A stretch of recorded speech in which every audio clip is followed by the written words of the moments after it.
Welcome to the Trump Breaking News Network, your daily source for up-to-the-minute Trump news. Join us today and every day. Here's today's news. This is TBNN. Putin, Trump, and my guy Macron.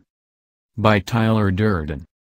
France's president is lauded in the media for talking tough with his Russian counterpart, but behind the hype may be signs of a new alignment. The 3-hour face-off between Vladimir Putin and Emmanuel Macron in Versailles offered some fascinating geopolitical shadow play. Macron went so far as to say that, no major problem in the world can be solved without Russia. On Syria's war, which topped their agenda, he said it needs an inclusive political solution. While on terrorism, his guest offered, it is impossible to fight a terrorist threat by dismantling the statehood of those countries that already suffer from some internal problems and conflicts. That's hardly straight from the standard establishment playbook. More like a slight variation on 300 years of Franco-Russian diplomacy. Putin and Macron got together to inaugurate an exhibition at the Grand Trianon in Versailles, in partnership with the Hermitage in St. Petersburg, celebrating the 300th anniversary of Peter the Great's visit to France, which proved one of the founding stones of a complex cultural-political cross-fertilization. Peter not only drew on the royal palace of Versailles as part of the inspiration for his new capital, St. Petersburg, he also modernized the entire empire using many of the Enlightenment ideals that first took root in France. It was under Peter's rule that Russians were indelibly imprinted with a European identity. Connections with current geopolitical juncture enhance the Versailles face-off's appeal. The St. Petersburg Economic Forum, where quite a few CEOs from large European companies will be discussing business in Russia, starts later this week.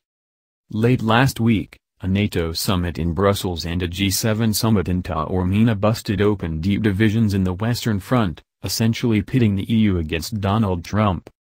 To say that the vast EU bureaucracy has been horrified is an understatement. In places like the Egmont, the Royal Institute for International Relations in Brussels, the consensus might best be summarized as, Europeans would only matter if they put in a $100 billion order for US defense equipment, each, of course, and stopped whining about the climate. As this is not happening, the letter of the law is that every NATO member must spend 2% of GDP on defense, and bad Germany should stop selling cars to the US.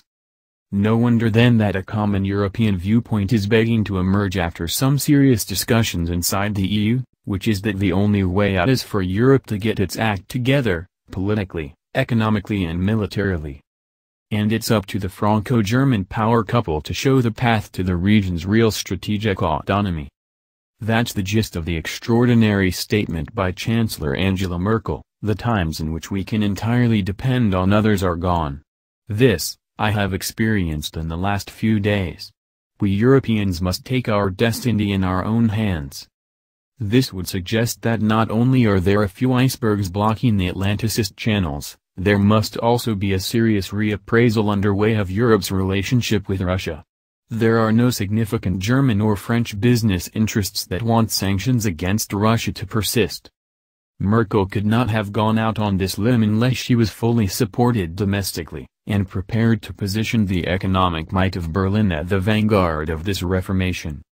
And that's really the big story following the show of irrelevance at the G7 in Taormina. Which is where Emmanuel Macron comes in. All hail the philosopher king. The supine French media, largely controlled by a handful of banking, financial and telecom interests, has gone gaga over Macron's handling of what is a de facto presidential monarchy. Only the terminally naive would deny that Macron was the candidate of globalized Atlanticist elites enthralled to the diktats of the financial system. As a bonus, he also dutifully follows the standard Russophobia, as in his charges against Moscow of pursuing a hybrid strategy, combining military intimidation and an information war. Macron was skillfully sold as an outsider, yet he is backed by the ultimate French insider A-list. Its members include the Rothschilds, the Montaigne Institute, the St. Simon Foundation, the Terra Nova think tank, insurance giant AXA, Jacques Attali, Alain Mink, LVMH boss Bernard Arnault, also a media tycoon, and telecom and media billionaire Patrick Drahi. He is, according to an elite insider cited by Le Monde, a fantasy come true for members of Le Cercle, the premier elite club in Paris, a left-winger implementing a pro-business policy. Nuances make Project Macron even more attractive. Because he studied philosophy and was an assistant to the revered Paul Ricoeur, Macron has been extolled as a philosopher king in the Platonic tradition. And that was even before his show-stopping initial performance on the global stage, yes, the alpha male handshake battle with Trump. It gets quirkier. Ecstatic intellectual Macronites even attest he combines the burning ambition of Alcibiades, a precociously talented Athenian general with a penchant for political maneuvering, with the wisdom of Socrates. Well, at least Macron seems to prefer reading to tweeting and being fed one-line bullet points by his minions. It's always enlightening to remember that the philosopher king, as Plato conceived it, was not exactly a democrat. After all, Plato considered the people as something like a huge beast, filled with irrational passions, and unworthy of comparison with the demonstrative knowledge espoused by a lover of ideas.